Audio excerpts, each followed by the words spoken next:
I have a wild card for you guys that I don't know if you saw this. I think it came out yesterday, but I had a whole lot more today. Mayor Eric Adams in New York City. You guys see this? You guys see this? This is look. I saw this story, so there's no way I can let this slide. We got to cover this. It's just fantastic. Eric Adams, like, very weird dude already, right? Yeah. Every time he's talking, I was trying to think just now of the strangest things I've heard him say, and the one that comes to mind, he was on some TV show, and they asked him, he'd been mayor for a year or something, and they say, well, in one word, what would you describe how the past year has been? He goes, New York, which is 2 words, and then he said, New York, it's you never know what happens in New York. One day you might be having a picnic, and the next day a plane may fly into a building. Like, what is wrong with you? But he's always saying weird shit like that. I don't know. The guy just been cracking me up for a long time. But I wanted to go over his indictment that he had. Let's see, with Eric Adams here. Eric Adams. Okay. All right, so the feds have charged Mayor Eric Adams with selling his influence to foreign nations. He says he won't resign. John, we got to get that drop. We got to get the drop of Biden. It's like, I'm staying in the race. We got to get it. It keeps happening. It happens every episode now where someone refuses to drop out. Let's see. The state. Oh, that's the wrong one. Where we go here. New York City Mayor Eric Adams was indicted Thursday on federal charges accusing him of taking illegal campaign contributions and bribes from foreign nationals, including lavish overseas trips in exchange for favors that include helping Turkish officials bypass the fire safety inspection for a new diplomatic tower in the city. Adams, a Democrat and former police captain, faces conspiracy, wire fraud, and bribery charges in a 5-count indictment outlining a decade-long trail of corruption that began when he served as an elected official in Brooklyn and continued throughout his mayoral administration. So, Dara, I saw you shaking your head here. What were your thoughts when you first ran across this? Like, shocked, I'm sure, that a former New York City police captain could do anything corrupt. I mean, come on.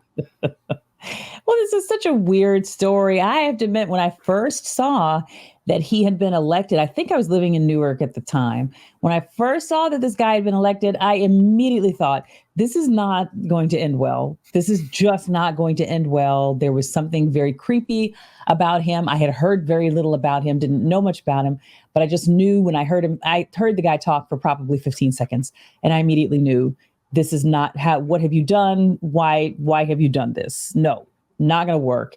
And then one of the first actions that I saw him take as mayor was that he rounded up a bunch of street vehicles. And I don't know if you all remember this.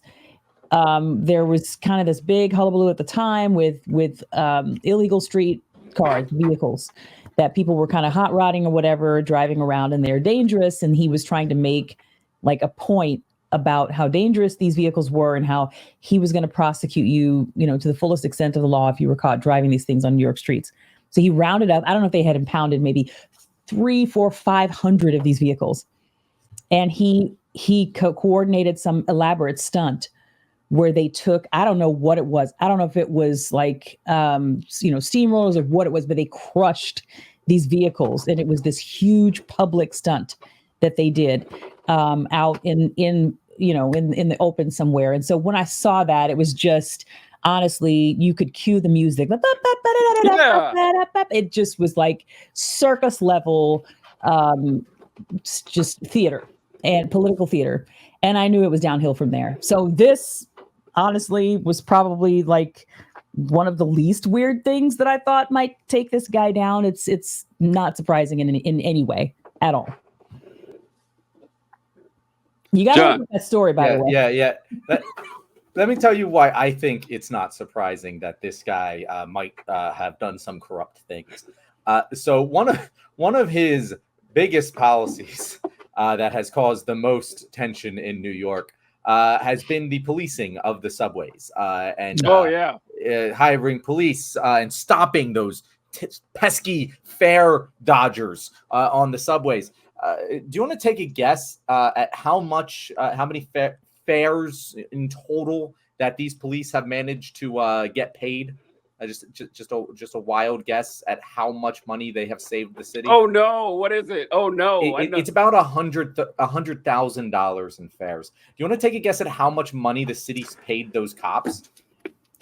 Oh, what is? Oh my God, I can't imagine. What's the salary? $150 million. Boy. $150 million to stop $100,000 in fares. Oh no! New York City politics is weird, man. I don't get it. I get LA politics. I understand why LA is weird in the way LA is. New York City makes no sense. It is one of the strongest blue cities in existence, and yet they always vote for the most conservative brain Democrat in name only mayors.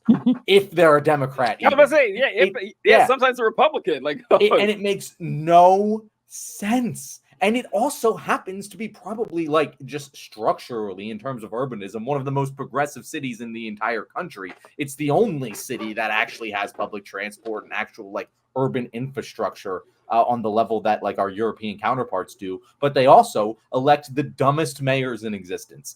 And it really blows my mind. I've never quite, as someone who's lived there, I've never understood New York City politics. Oh, okay. I didn't know either of those things. I didn't know that Mayor Adams' first act was to hold a monster truck rally when he first became mayor. I didn't know that. And second, that fare jumping thing is very funny because I hear this like in a lot of major city subways. I don't think it was New York, but someone got shot over a $3 bus fare. That was New York. That was New York. Oh my God. Okay. All right. So multiple people got shot. Not just that guy. They hit multiple people. Oh Jesus. Yeah. It's like I think like my best guess is that there was a huge crime wave, not just in New York, but in the country as a whole. If you look at the chart, it spikes. We're ridiculously high in the 1990s.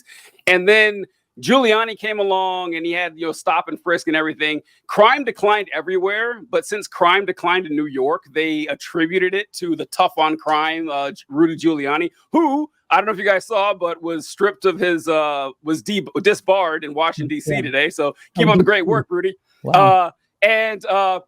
I think that that's been stuck in their brain ever since. And now New York, it's like Republicans never talk about, well, they try, but the crime in New York is one of the safest big cities on planet Earth. They have something like 5 murders per 100,000. Like, it is an incredibly safe city, but they still got, the poison brain in there.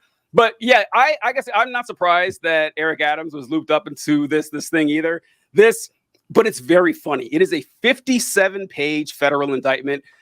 Fantastic read. I recommend everyone go out and read excerpts from this because it gets funnier and funnier the more you read. So he took roughly, I think I can pull it up here. He took about $100,000 from the Turkish government.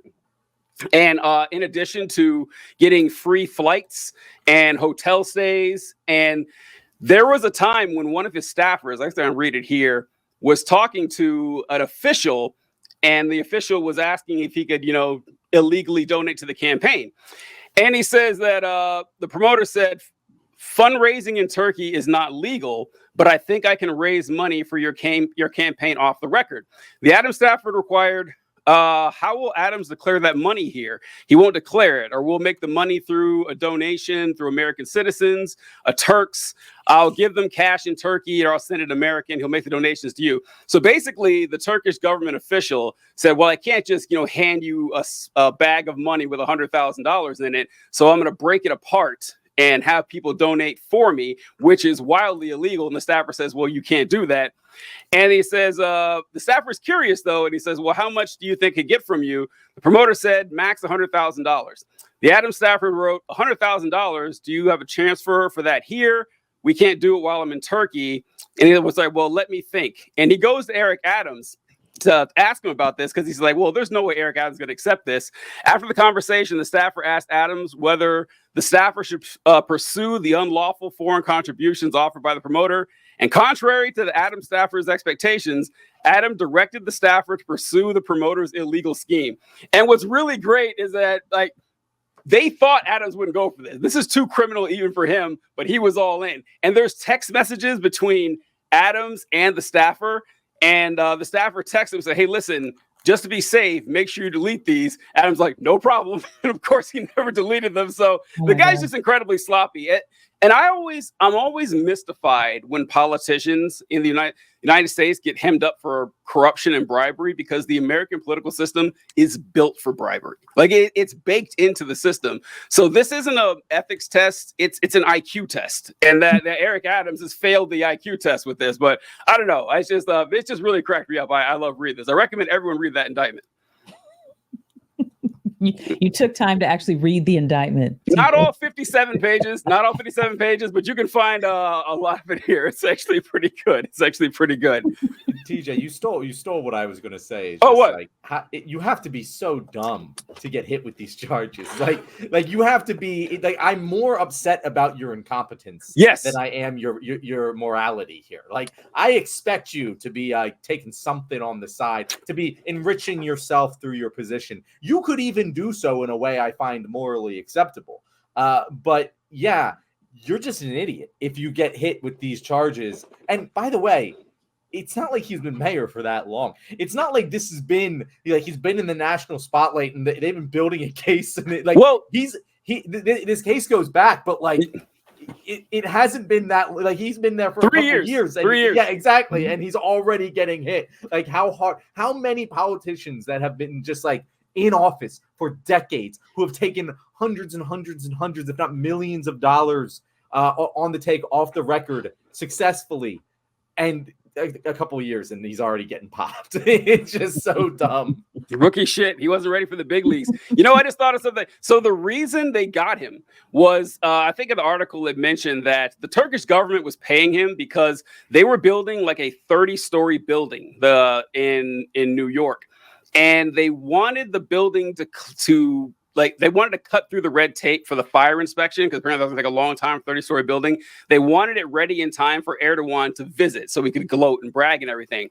And there were articles and stuff that Eric Adams just wrote an order saying, yep, no fire inspection, good to go. And the feds are like, that's weird. Why would he go out of his way to get rid of that fire inspection? And that's what led them down this rabbit trail. And then they saw 10 straight years of corruption for this guy. So yeah, and it's just, I think a lot of it is stupidity, but it's also arrogance that you do this once and get away with it. You think you can get away with it forever. And I think that's just what ended up happening here.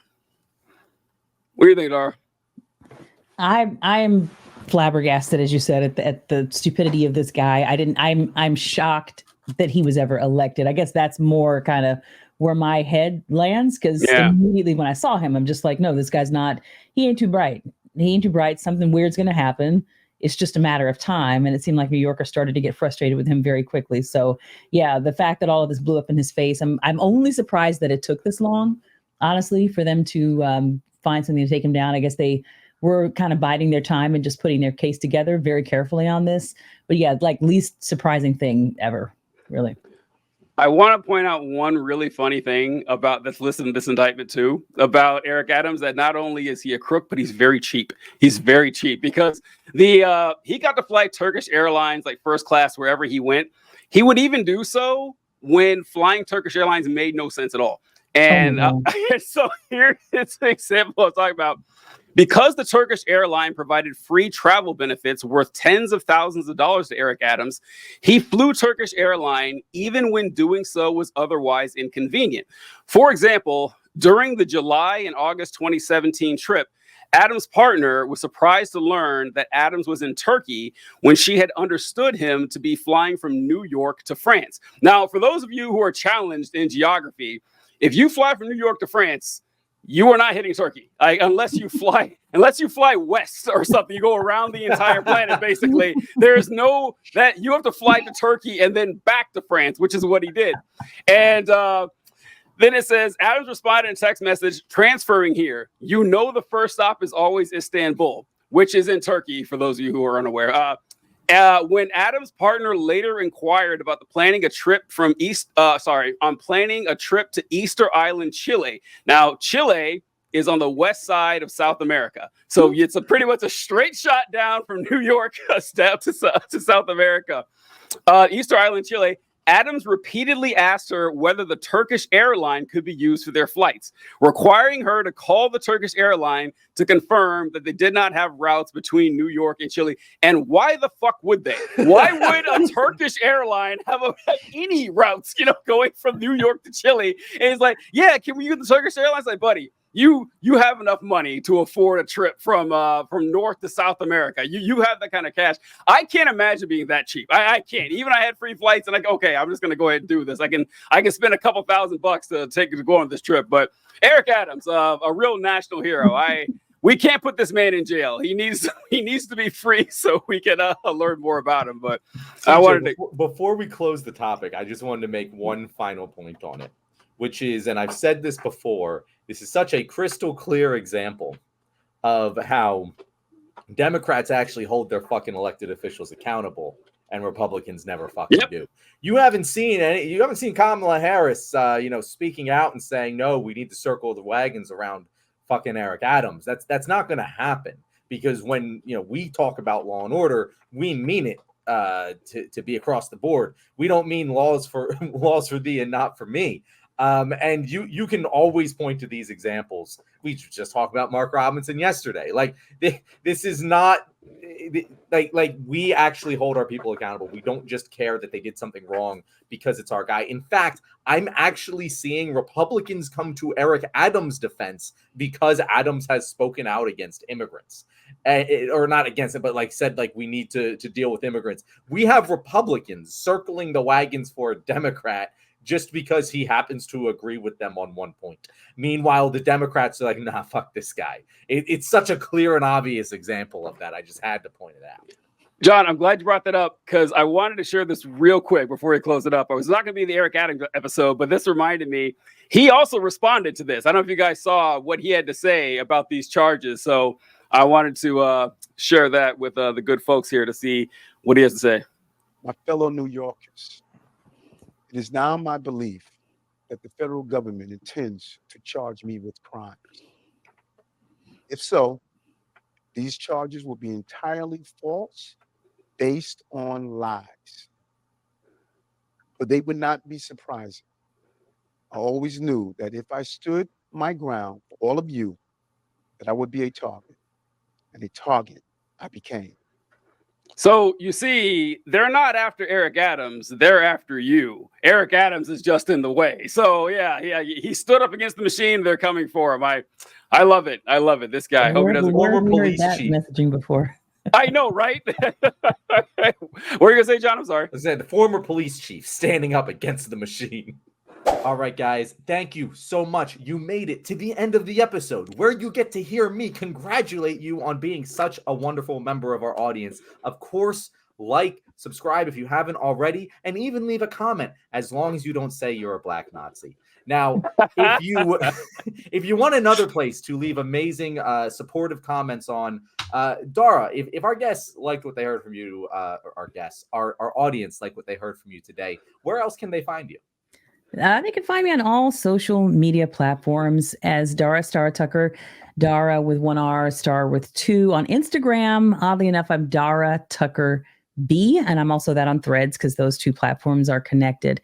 So yeah, Dara Starr Tucker on TikTok, on YouTube, even Facebook. Yes, I'm over there. Instagram and Threads, I'm Dara Tucker B. Fantastic. Thank you so much, Dara. Thank you guys for watching. If you're watching right now, you are our favorite viewer.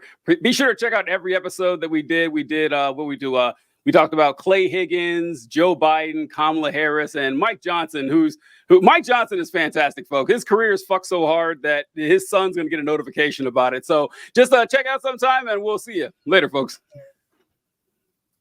All right. So